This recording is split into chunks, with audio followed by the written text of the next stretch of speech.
Give me that coffee. Oh, shoot. Brain freeze, bro. Yeah, sometimes before an episode, I will chug my cold brew just to, perk me up a little bit. Anyway, let's talk about the Chiefs making calls to potentially trade up in round one of the draft. Some local draft prospects, mock draft selections from analysts, draft, and then answering a few of your comments and questions. But first, how about those?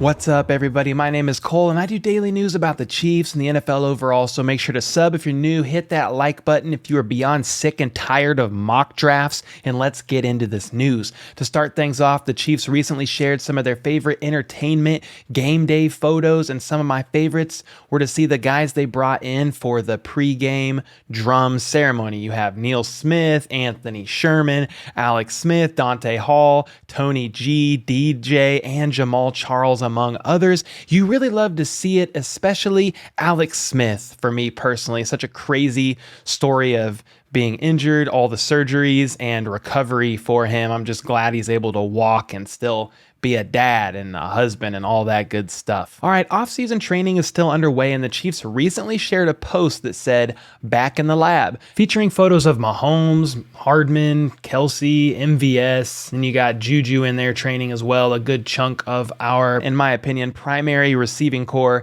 And real quick, let's look at this throw from Mahomes to Juju. Look at that. There it is. Yay! A nice throw, but a great catch one-handed. The angle veers off a bit, but it looks like he even maintained possession and stayed in bounds. So first down, Kansas City. I'm looking forward to seeing that connection lots this season. And while we're at it with the Chiefs updates, if you haven't already, make sure to go to their Twitter or their Instagram and watch these super short mini doc style videos they've been putting out of players they've drafted last year. They've released one on Creed Humphrey and another on Nick Bolton so far, and they're pretty awesome to watch. Kind of shows them growing up as kids, playing high school ball, college ball, then getting drafted and being in the NFL with the Chiefs. So make sure to check those out if you haven't already. And then Jimmy Fallon recently posted a video of him sinking a nice shot from the bunker at that 8 a.m. golf invitational I talked about the other day. It happened last weekend, and I want to show you all this clip of him making it because it turns out that Justin Timberlake and Jimmy Fallon were actually partnered up for the day with Travis Kelce and Mahomes. Second day I was playing with Travis Kelce and Patrick Mahomes, who ended up winning the whole thing. They were great and so much fun to play with. And you can watch both of them go nuts as Fallon makes this shot. I actually love how Kelce one-handed picks up Fallon and spins him around like a giant man baby. That's pretty funny. And then you can see Mahomes dabbing him up from the ground, picking him up. So yeah, pretty fun moment between those guys. So with this context, what Kelce said when they won the golf tournament and had their little victory speech, it makes a lot more sense knowing that they played together that day, because when they won, Kelce grabbed the mic and started talking about how much he hated putting. He said, "I actually wanted to throw the putter. I feel like Jimmy looked at me and then saw my frustration. This thing hasn't worked all day." And Fallon jumps in saying, I felt it. Look at you. You're a different guy. I feel different." Kelce quickly responded. So pretty cool. And honestly, I wish Kelce would have thrown that putter and someone would have captured it on film, because that would have been some solid content for me. The club as well.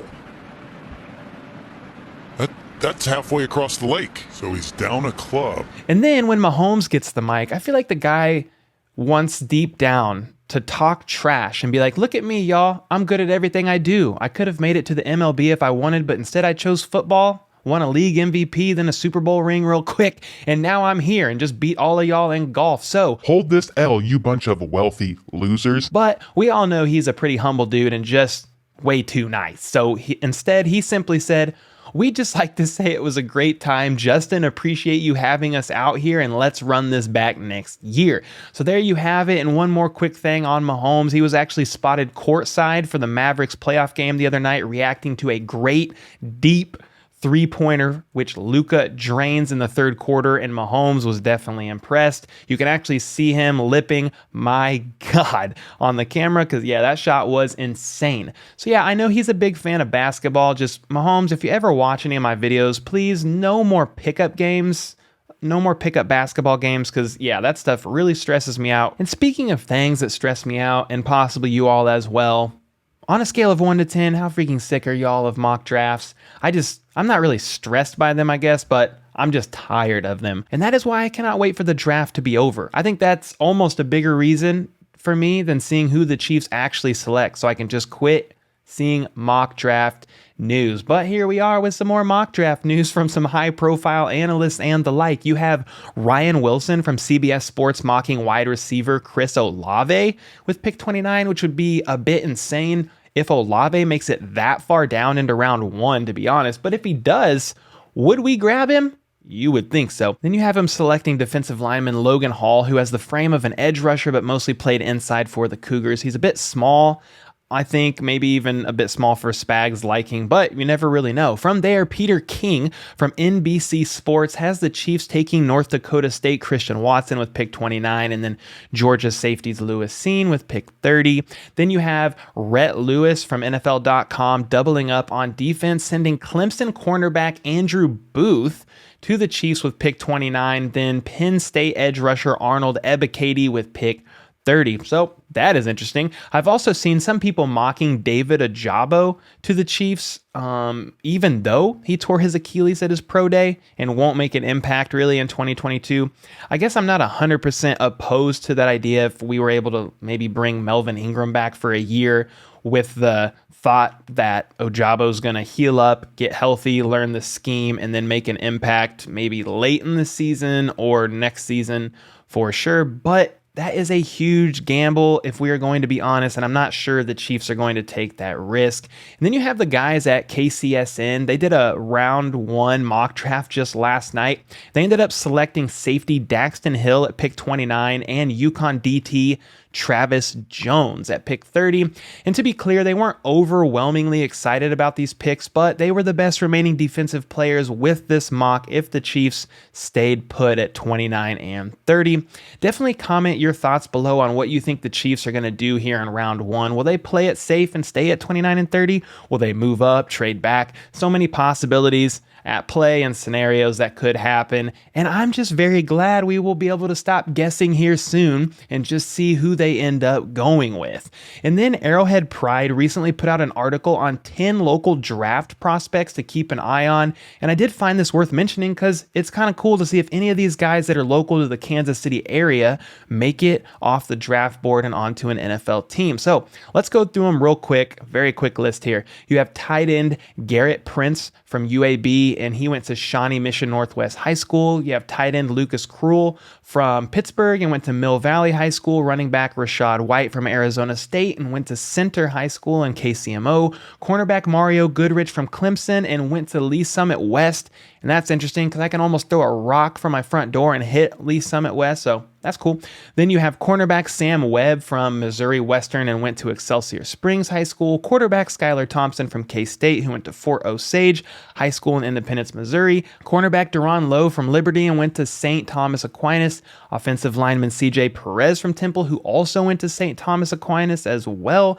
And finally, safety Jerron McPherson from K-State who went to my own high school, Baser Linwood High School. Interestingly enough, the Chiefs actually made a video highlighting Jerron as part of their Kingdom Connection series, so that's pretty cool. Check that out if you would like. It was pretty well done.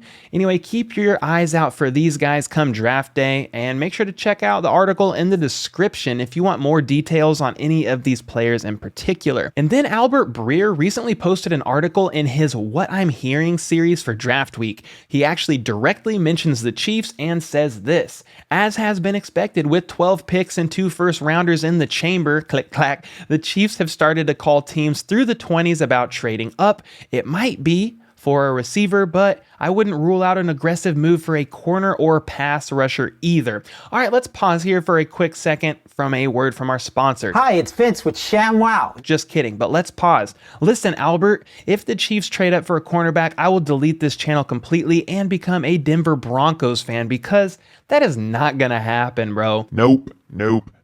Anyway, From there, he says, and it's possible Kansas City will jump from number 29 or 30 up 10 spots or so, then leap again. What seems certain is that GM Brett Veach won't stay static, and part of that for sure is that the Chiefs probably don't have room on their roster for 12 rookies to make the team. So yeah, that isn't completely surprising to me. Just yesterday, I talked about teams possibly calling the Chiefs about moving back into late round one and possibly seeing if the Chiefs would like to move up. So for the reverse scenario to also be happening, zero surprise here. Brett Veach even said during his pre-draft presser that he's open to the idea of trading up if the right name on their list is still available, but he doubts they will be moving way up into the top 10 or anything crazy like that. And remember, guys, just because these calls are happening does not mean on draft day that anything like this will actually happen or any move will be made. It all depends on who goes where and when they go. And just to be clear, I'm not going to delete this channel and become a Denver Broncos fan if they move up to draft a corner. I just highly, highly doubt that. Do you guys think they would move up to draft a corner? Because I do not. And let's take a look at some comments from yesterday's video and kind of dialogue with you guys. Looks like we have people from all over watching, which is super cool to see. I saw Taiwan, Saudi Arabia, Czech Republic, among some other countries that I'm spacing off the top of my head. But then stateside, I saw Pennsylvania, Chicago, Louisiana, Tennessee, Vegas, Tampa, which is not a state, but Texas, Cali, Indiana, and all over Missouri. I just want to shout out the Tampa guy for being a Chiefs fan, and I think he said he was at the Super Bowl and watched the Chiefs lose. So man, heart goes out to you there. I was depressed for like 4 days after we lost that game. And then Chuck Shepard says, the only player that I think would be worth trading up to get is Jameson Williams. Do you guys have thoughts on this? Do you agree? It's going to be very costly to get him because he's going to go pretty early, and he is injured and still rehabbing and won't make an impact till the back half of the season. I'm not sure the Chiefs would make that aggressive of a move for an injured guy. I don't know. I know he's one of the best receivers in the draft, if not the best, but that's a pretty risky move in my opinion. Then Royal Lion says, it's crazy how I worry more about the draft than my finals. All right, Royal Lion, listen to me. You need to focus up on those finals, even though they are not fun. I personally hated them. And I only went to one semester of college, guys, because I was like, forget this, I'm out of here. Anyway, Khalil Robinson says, appreciate the newsfeed daily, keep up the good work. Thanks so much. Then he says, Chiefs Kingdom from Pennsylvania, and we do care about Pringle. Yes, we do care about the man. So sorry, Negative Nancy from yesterday. And side note there, I never saw a comment from her, so maybe she's not coming back. And then Brandon Rogers says, I actually deliver Mike Garrett's mail. Ran into him a few times, really nice guy. Wow. That's cool. Mike Garrett, if you didn't know, was a running back for the Chiefs from 1966 to 1970. So that's pretty awesome, man. I have some connects with a few Chiefs players myself. I go to church with Dane and Hughes, work with his daughter. I know Bill Kenny's family decently well and have a good friend of mine who texts often with Noah Gray. And then I work with a guy whose brother is really close personal friends to Mahomes, like so close to Mahomes that he actually went out to eat and to Top Golf with him. I said that's so funny. Top Golf with him after the AFC Championship loss to the Bengals, and he was also invited out to Mahomes' wedding. He might have also been in his wedding party, but I honestly can't remember if he was there as part of the party or just attended the wedding. But it's pretty crazy how big the Chiefs Kingdom is, you know, all these countries you guys are at, states watching these videos, but at the same time, it's also a small world at times when you think about how everybody connects and stuff like that. So pretty cool there. Make sure to leave a comment below for a potential feature in tomorrow's video, sub for more daily news like this, and then check out this video here from the previous day's news in case you missed it. So until next time, let's go. How about those